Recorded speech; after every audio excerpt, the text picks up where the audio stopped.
Hello नमस्कार दोस्तों, आप देख रहे हैं पीपीटी न्यूज और मैं हूं आपके साथ संजय रामफल। बने रहें हमारे साथ, देखते रहें पीपीटी न्यूज और फटाफट करते हैं अब खबरों की तरफ रुख। बने रहें हमारे साथ। सभी मिलकर करेंगे विकसित भारत की संकल्पना को साकार। जनप्रतिनिधि अपने अपने क्षेत्र में करवाएं समस्याओं का समाधान। अब खबर विस्तार से। देश के सभी नागरिकों को मिलकर अलग अलग स्तर पर सहयोग के साथ भारत देश को 2047 तक विकसित राष्ट्र की श्रेणी में शामिल करना है। प्रधानमंत्री श्री नरेंद्र मोदी की ओर से विकसित भारत संकल्प यात्रा की शुरुआत एक बेहतरीन पहल है। इस यात्रा को उद्देश्य न केवल लोगों को विकसित भारत की संकल्पना को साकार करने के लिए जागरूक करना है, बल्कि इसके माध्यम से लोगों को विभिन्न सरकारी योजनाओं को लेकर शिकायतों एवं त्रुटियों का भी मौके पर ही समाधान का प्रयास करना है। लोकसभा सांसद धर्मवीर सिंह ने जिला के बोंद कला गांव में आयोजित विकसित भारत संकल्प यात्रा जन संवाद कार्यक्रम को संबोधित करते हुए ये बात कही। उन्होंने कहा कि भारत देश सालों तक गुलामी में रहा। लगभग 1000 साल पहले से लेकर 1947 तक यहां दूसरे लोगों ने ही राज किया। इससे पहले भारत सोने की चिड़िया था। अब फिर उसी राम राज वाले भारत को दोबारा बनाना है। यह काम कोई अकेला नहीं कर सकता। प्रधानमंत्री नरेंद्र मोदी ने इसे उद्देश्य को पूरा करने के लिए विकसित भारत की संकल्पना के साथ विकसित भारत संकल्प यात्रा की शुरुआत से बेहतरीन पहल की है। अब देश को विकसित राष्ट्र की श्रेणी में लाने के लिए सभी लोगों को सहयोग करना है। विकसित भारत के इस प्रयास में सभी लोग अपने अपने स्तर के अनुसार सहयोग कर सकते हैं। उन्होंने कहा कि इस यात्रा के तहत प्रत्येक गांव को कवर करने की व्यवस्था की गई है। गांव में आयोजित होने वाले कार्यक्रमों की खास बात यह है कि यहां पर केंद्र व राज्य सरकार की योजनाओं को लेकर नए आवेदन किए जा सकते हैं और साथ अगर आवेदन करने के बाद उसमें कोई गलती या कमी रह गई है तो उसके ठीक करवाने के लिए भी संबंधित दस्तावेज जमा करवाए जा सकते हैं। एक तरह से यात्रा के दौरान पूरी सरकार गांव में ही लोगों की समस्याओं के समाधान के लिए मौजूद होगी।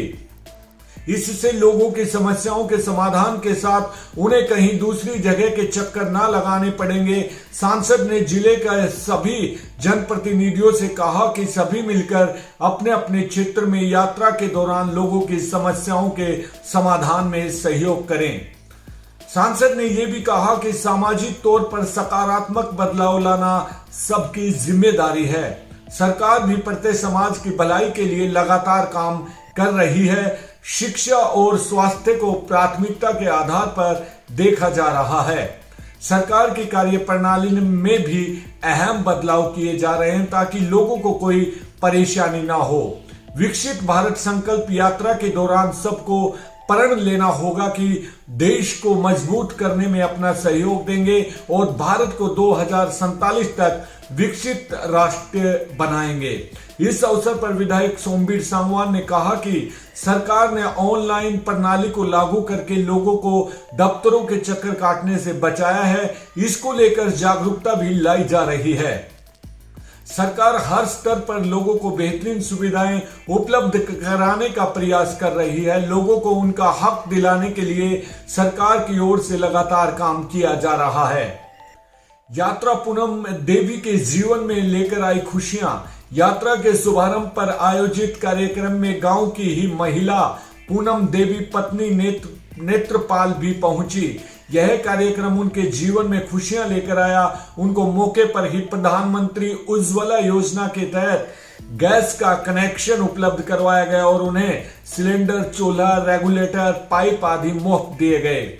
इसको लेकर पूनम देवी का कहना है कि जब उन्हें धुएं से छुटकारा मिल जाएगा, प्रधानमंत्री की यह योजना प्रत्येक जरूरतमंद महिला के लिए मील का पत्थर है।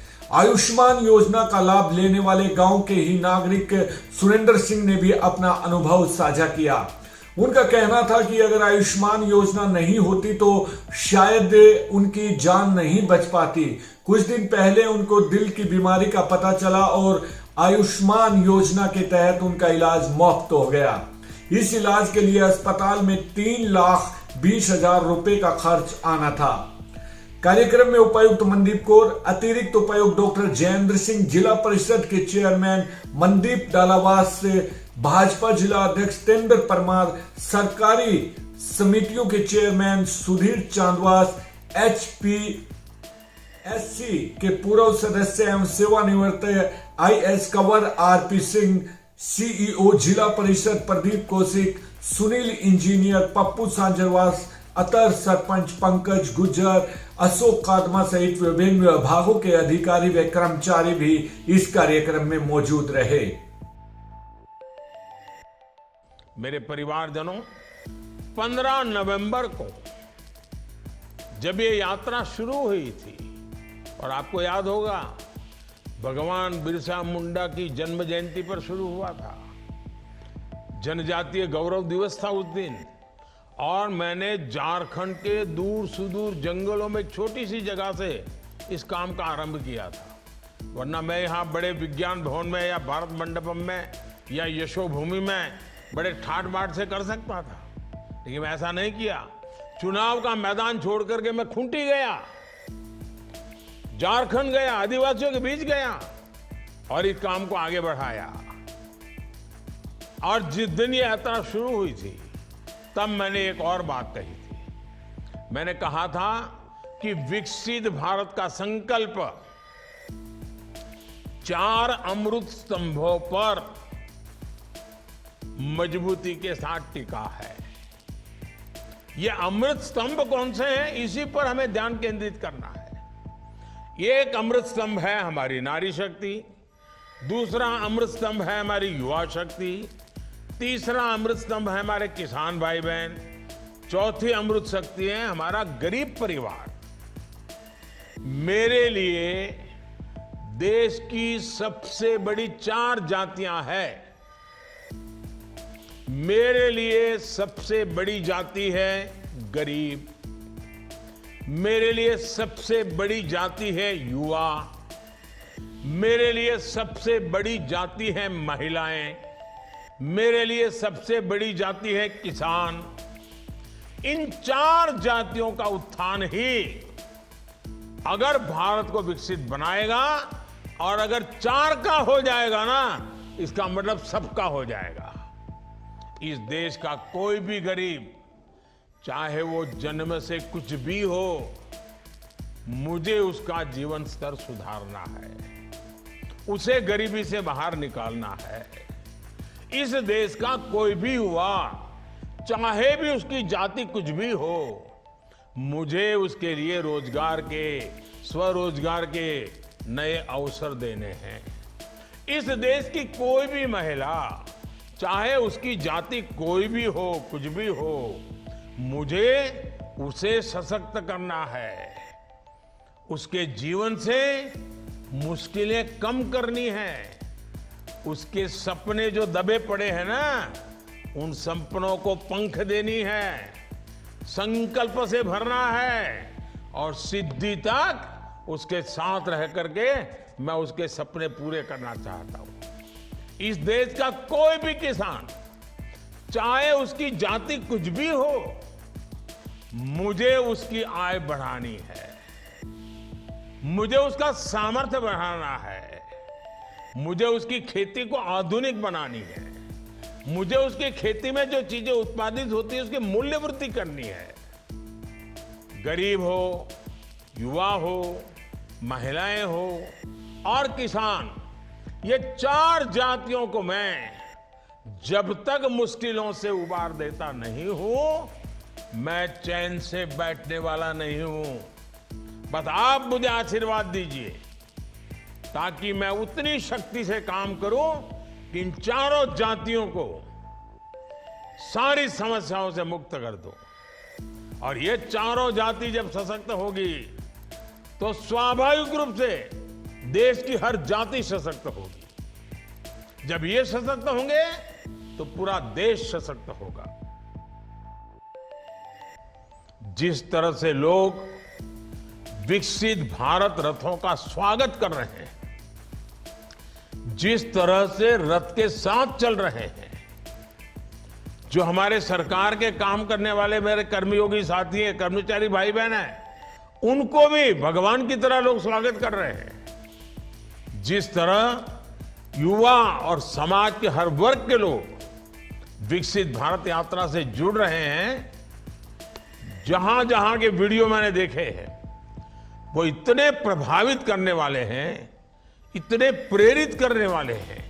और मैं देख रहा हूं सब लोग अपने गांव की कहानी सोशल मीडिया पर अपलोड कर रहे हैं। और मैं चाहूंगा कि नमो ऐप पर आप जरूर अपलोड करिए, क्योंकि मैं नमो ऐप पर ये सारी गतिविधि को डेली देखता हूं। जब भी यात्रा में होता हूं तो लगातार उसको देखते रहता हूं, किस गांव में, किस राज्य में, कहां कैसा हुआ, कैसे कर रहे हैं। और युवा तो विकसित भारत के एक प्रकार से एम्बेसडर बन चुके हैं, उनका जबरदस्त उत्साह है। हम शपथ लेते हैं कि भारत को 2047 तक आत्मनिर्भर और विकसित राष्ट्र बनाने के सपने को साकार करेंगे। हम शपथ लेते हैं कि गुलामी की मानसिकता को जड़ से उखाड़ फेंकेंगे। हम शपथ लेते हैं कि देश की समृद्ध विरासत पर गर्व करेंगे। हम शपथ लेते हैं कि भारत की एकता को सुदृढ़ करेंगे और देश की रक्षा करने वालों का सम्मान करेंगे। हम शपथ लेते हैं कि नागरिक होने का अपना कर्तव्य निभाएंगे। भारत माता की जय। उम्मीदवारों को अपने साथ लाने होंगे जरूरी दस्तावेज, कर्नल आनंद साकले। जी हां, सेना भर्ती कार्यालय चरखी दादरी भर्ती निदेशक कर्नल आनंद साकले ने बताया कि उम्मीदवार Agniveer general duty, Agniveer traders man 10वीं की मार्कशीट के साथ लेकर आए और अग्निवीर CLK SKT और अग्निवीर टेक्निकल 10वीं और 12वीं की मार्कशीट लेकर आए। मूल निवास स्थायी प्रमाण पत्र, जाति प्रमाण पत्र, चरित्र प्रमाण पत्र केवल नायब तहसीलदार द्वारा ऑनलाइन जारी किया हुआ होना चाहिए। साथ में उम्मीदवारों को एफिडेविट, भर्ती की नोटिफिकेशन के अनुसार 20 रंगीन पासपोर्ट साइज फोटो और अविवाहित होने का प्रमाण पत्र लाना होगा। जिन उम्मीदवारों के पास टेक्निकल शिक्षा प्रमाण पत्र, NCC और वेद खेलकूद प्रमाण पत्र हो, उसे अपने साथ जरूर लेकर आएं। जिन उम्मीदवारों के पिताजी सेवानिवृत्त हैं या सेवारत हैं, वे उम्मीदवार रिलेशनशिप सर्टिफिकेट साथ लेकर भर्ती के लिए आएं। उन्होंने बताया कि उम्मीदवारों को रैली मैदान के भीतर किसी भी मोबाइल की अनुमति नहीं है। प्रत्येक दौड़ के प्रथम उम्मीदवार को पुरस्कार भी दिया जाएगा। उम्मीदवारों को सलाह दी जाती है कि वे रैली के दौरान किसी दवा का प्रयोग न करें। संदिग्ध अभ्यर्थी की जांच के लिए ड्रग टेस्टिंग लैब की भी स्थापना की गई है। न्यायालयिक परिसर में 9 दिसंबर को होगा राष्ट्रीय लोक अदालत का आयोजन। दोनों पक्षों के आपसी राजीनामे से होगा मामलों का निपटारा। जानकारी के लिए आपको बता दें कि जिन लोगों के अदालत में लंबित मुकदमों का शीघ्र निस्तारण के लिए राष्ट्रीय विधिक सेवा प्राधिकरण एवं हरियाणा राज्य विधिक सेवा प्राधिकरण की ओर से 9 दिसंबर को जिला न्यायिक परिसर में राष्ट्रीय लोक अदालत का आयोजन किया जाएगा। संबंधित व्यक्ति अदालत में सुलह समझौते के लिए स्वयं या अपने अधिवक्ता के माध्यम से अपने केसों का निस्तारण करा सकते हैं। जिला विधिक सेवाएं प्राधिकरण के सचिव सौरभ कुमार ने बताया कि न्यायालय में लंबित मामलों को परस्पर सहयोग व सौहार्दपूर्ण माध्यम से निपटाने के लिए 9 दिसंबर को राष्ट्रीय लोक अदालत का आयोजन किया जा रहा है। यदि किसी व्यक्ति को कोई प्रकरण न्यायालय में लंबित है तो वह लोक अदालत के माध्यम से उसका निस्तारण करा सकता है। लोक अदालत में दोनों पक्षों की आपसी सहमति व राजीनामे से सौहार्दपूर्ण वातावरण में पक्षकारों की रजामंदी से विवाद निपटाया जाता है। इससे शीघ्र व सुलभ न्याय, कोई अपील नहीं, अंतिम रूप से निपटारा, समय की बचत जैसे लाभ मिलते हैं। राष्ट्रीय लोक अदालत में बैंक लोन से संबंधित मामले, मोटर एक्सीडेंट, NI एक्ट, फौजदारी, रेवेन्यू, वैवाहिक विवाद आदि का भी निपटारा किया जाएगा। उन्होंने बताया कि आपसी सहमति से हल हो सकने वाले मामलों में लोक अदालत बहुत ही कारगर सिद्ध हो रही है और लोक अदालत में सुनाए गए फैसले की भी उतनी ही अहमियत है जितनी सामान्य अदालत में सुनाए गए फैसले की होती है। उन्होंने बताया कि लोक अदालत में सुनाए गए फैसले के खिलाफ अपील भी दायर नहीं की जा सकती। लोक अदालत में सस्ता और सुलभ न्याय मिलता है। इन राष्ट्रीय लोक अदालतों के माध्यम से लोगों का बिना समय व पैसा गंवाए केसों का समाधान किया जाता है। राष्ट्रीय लोक अदालतों में ना तो किसी पक्ष की हार होती है और ना ही जीत, बल्कि दोनों पक्षों की आपसी सहमति से विवादों का समाधान कराया जाता है। UIDAI ने 14 दिसंबर तक बढ़ाई आधार कार्ड अपडेशन की तारीख। नागरिकों को 8 से 10 साल पहले बने आधार कार्ड अपडेट कराना जरूरी। जानकारी के लिए आपको बता दें कि भारतीय विशिष्ट पहचान प्राधिकरण UIDAI ने जनहित में आधार कार्ड अपडेशन की तिथि को बढ़ाकर 14 दिसंबर 2023 कर दिया है। नियमों के अनुसार 8 से 10 साल पहले बने आधार कार्ड को अंतिम तिथि तक अपडेट करवाना जरूरी है। उपायुक्त मनदीप कौर ने बताया कि UIDAI के पोर्टल पर आधार कार्ड को स्वयं निःशुल्क अपडेट किया जा सकता है। आधार कार्ड को ऑनलाइन अपडेट कराने के लिए आधार कार्ड धारक को किसी प्रकार की शुल्क की अदायगी नहीं करनी होगी, जबकि CSC सेंटर से अपडेट कराने पर निर्धारित शुल्क देना होगा। जिला के जिन व्यक्तियों ने पिछले 8 या 10 सालों में आधार कार्ड को अपडेट नहीं करवाया है, ऐसे व्यक्ति को अपना आधार कार्ड अपडेट कराने के लिए रिहायशी प्रमाण पत्र और स्वयं का पहचान पत्र ऑनलाइन अपलोड करना होगा। उन्होंने बताया कि आधार कार्ड धारक माई आधार पोर्टल से आधार ऑनलाइन सेवाओं का लाभ उठा सकते हैं। वहीं माई आधार ऐप में जहां पहचान पत्र के प्रमाण पत्र के रूप में स्वीकार्य दस्तावेजों की सूची भी है और पते का प्रमाण पत्र भी उपलब्ध है। उन्होंने जिला वासियों से निःशुल्क सेवा का लाभ उठाते हुए आधार कार्ड अपडेट कराने का आह्वान किया है। साथ ही ऑनलाइन सेवाओं का लाभ उठाने के लिए अपने मोबाइल नंबर को आधार में अपडेट रखने की भी सलाह दी गई है। मेरी फसल मेरा ब्यौरा पोर्टल पर करवाएं रबी फसलों का पंजीकरण। मोबाइल एप्लीकेशन पर भी कर सकते हैं फसल का पंजीकरण। जिला के सभी किसान रबी की फसलों का पंजीकरण मेरी फसल मेरा ब्यौरा पोर्टल पर करवाएं, ताकि कृषि उत्पादों को मंडियों में बेचने तथा कृषि योजनाओं का लाभ सही ढंग से उठाया जा सके। किसान अपना पंजीकरण फसल.haryana.gov.in पोर्टल पर करवाना सुनिश्चित करें। उपायुक्त मनदीप कौर ने जानकारी देते हुए बताया कि हरियाणा सरकार की ओर से किसान हित में मेरी फसल मेरा ब्यौरा मोबाइल एप्लीकेशन भी लॉन्च की गई है। इस एप्लीकेशन की सहायता से किसान घर बैठे अपनी फसल का पंजीकरण करा सकेंगे। जो किसान एंड्रॉयड मोबाइल का प्रयोग करते हैं, ऐसे सभी किसानों के मोबाइल में मेरी फसल मेरा ब्यौरा पोर्टल की ऐप डाउनलोड कराई जा रही है, जिससे किसान फसलों का ब्यौरा स्वयं भी दर्ज कर सकते हैं। उन्होंने बताया कि ऐप गूगल प्ले स्टोर पर उपलब्ध है। कृषि विभाग के उप निदेशक डॉक्टर बलवंत सहारण ने बताया कि किसान अपने परिवार पहचान पत्र या आधार संख्या से जुड़े पंजीकृत मोबाइल नंबर पर OTP प्राप्त करने के बाद ही फसल पंजीकरण करना होगा।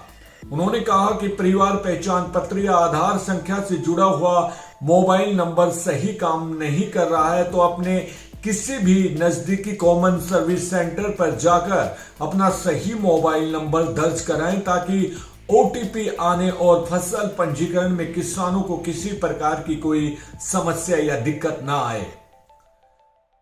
भाजपा के राष्ट्रीय सचिव ओम प्रकाश धनखड़ ने चौधरी दयानंद एडवोकेट के निधन पर जताया शोक। जानकारी के लिए आपको बता दें कि पूर्व मुख्यमंत्री चौधरी बंशीलाल के भांजे और जिला बार एसोसिएशन के प्रधान के तौर पर 11 बार अपने जीवन काल में जिम्मेदारी निर्वहन कर चुके दिवंगत अधिवक्ता दयानंद के निधन पर उनके निवास स्थान पर लगातार पहुंचकर मोअज़्ज़िज़ व्यक्तियों द्वारा शोक जताया जा रहा है। आज भाजपा राष्ट्रीय सचिव व पूर्व प्रदेश अध्यक्ष ओम प्रकाश धनखड़ ने उनके निवास स्थान पर शोक संवेदनाएं अर्पित करते हुए अधिवक्ता दयानंद के सादा जीवन, उच्च विचार, जीवन शैली की सराहनीय बताया व युवाओं से उनकी सीख लेने के लिए आह्वान किया है। धौलीदारों को जमीन का मालिकाना हक मिलने पर स्थानीय गृह विश्राम गृह में लड्डू बांटकर खुशी मनाई। काफी समय से प्रतीक्षित घोषणाओं को लागू किए जाने पर मुख्यमंत्री मनोहर लाल व हरियाणा भूमि विकास अधिग्रहण निगम के मैनेजिंग डायरेक्टर एवं भगवान परशुराम महाकुंभ करनाल के संयोजक सुनील शर्मा डूडीवाला का ब्राह्मण समाज व अन्य वर्गों सहित 36 बिरादरी के लोगों ने धन्यवाद किया है। इस अवसर पर ब्राह्मण कल्याण समिति चरखी दादरी के मीडिया प्रभारी दीपक रानीला ने कहा कि सालों पहले दान में मिली धौली की जमीन का मालिकाना हक व बेचने का अधिकार आखिरकार ब्राह्मण समाज को मिल गया है। मुख्यमंत्री मनोहर लाल ने गत 11 दिसंबर को करनाल में आयोजित भगवान परशुराम महाकुंभ में ब्राह्मण समाज को 1700 एकड़ धौली की जमीन का मालिकाना हक दिलाने की घोषणा की थी। अब दान में मिली जमीन बेचने पर भी कोई रोक नहीं रहेगी। उन्होंने कहा कि मुख्यमंत्री मनोहर लाल की कथनी व करनी में कोई अंतर नहीं है। आगामी 2 दिसंबर को चरखी दादरी विधानसभा में मंडलम सेक्टर गठन व विस्तार हेतु सुबह 10 बजे पुरानी अनाज मंडी स्थित राशिवासिया धर्मशाला में बैठक का आयोजन किया जाएगा, जिसमें AICC के कोऑर्डिनेटर भिवानी महेंद्रगढ़ लोकसभा प्रभारी हंसमुख चौधरी शामिल होंगे। ये जानकारी कांग्रेस के वरिष्ठ नेता अनिल धनखड़ ने देते हुए बताया कि विधायक नैना सिंह चौटाला के प्रयासों से किसानों को मिलेगा बड़ा लाभ। विधायक नैना चौटाला के प्रयासों से किसानों को मिलेगा बड़ा लाभ। 10 तालाबों में जलापूर्ति के लिए 2.57 करोड़ जारी। विधायक नैना सिंह चौटाला ने बताया कि बारडा हलके के 9 गांवों के 10 तालाबों में पानी पहुंचाने की स्थायी व्यवस्था कर दी गई है।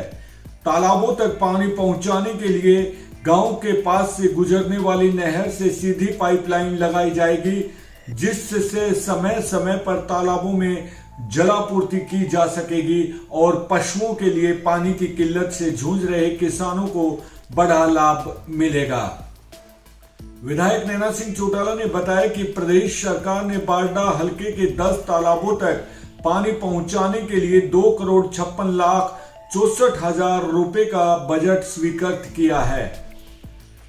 उन्होंने जानकारी देते हुए बताया कि स्वीकृत बजट से गांव झोझू खुर्द में आस्था के केंद्र पीलिया जोहोड़ में पानी की स्थायी व्यवस्था कराई जाएगी। इसके साथ साथ गांव बलाली के पातूवाली तालाब, गांव मकड़ाना के नरवाला जोहोड़, गांव कलाली के मुख्य तालाब, गांव महराना के मुख्य तालाब, गांव धनासरी के केसाना तालाब, गांव रुदडोल के जहाय वाला तालाब, गांव गोपालवास के गुडली वाला जोहोड़, गांव बधवाना में जाटी वाला और पालावाली जोहोड़ तक नहर से पाइपलाइन लगाई जाएंगे। विधायक नैना सिंह चौटाला ने जानकारी देते हुए ये भी बताया कि हल्का वासी लगातार गांव के तालाब में पानी की व्यवस्था नहीं होने की शिकायतें मुझे करते रहे हैं। ग्रामीणों ने बताया कि तालाब में पानी नहीं होने के कारण उन्हें घर में पशु पालने में बड़ी परेशानियों का सामना करना पड़ रहा है। इसलिए लोगों की परेशानियों को समझते हुए विभिन्न गांव के तालाबों को जलापूर्ति करने के लिए प्रदेश सरकार द्वारा बजट जारी किया गया है। विधायक नैना सिंह चौटाला ने जानकारी देते हुए कहा कि पाइपलाइन लगाने के कार्य को जल्द करवाने के लिए विभाग द्वारा टेंडर प्रक्रिया भी शुरू कर दी है। उन्होंने बताया कि सभी आवश्यक कार्रवाई पूरी होते ही धरातल पर पाइपलाइन लगाने का काम भी प्रारंभ कर दिया जाएगा। तो दोस्तों, आप देख रहे थे पीपीटी न्यूज और मैं हूं आपके साथ संजय रामफल। अगर आपको हमारा चैनल अच्छा लगता है तो ही इसको सब्सक्राइब कीजिए, नहीं बने रहिए हमारे साथ, देखते रहिए पीपीटी न्यूज। तो बने रहें हमारे साथ। नमस्कार।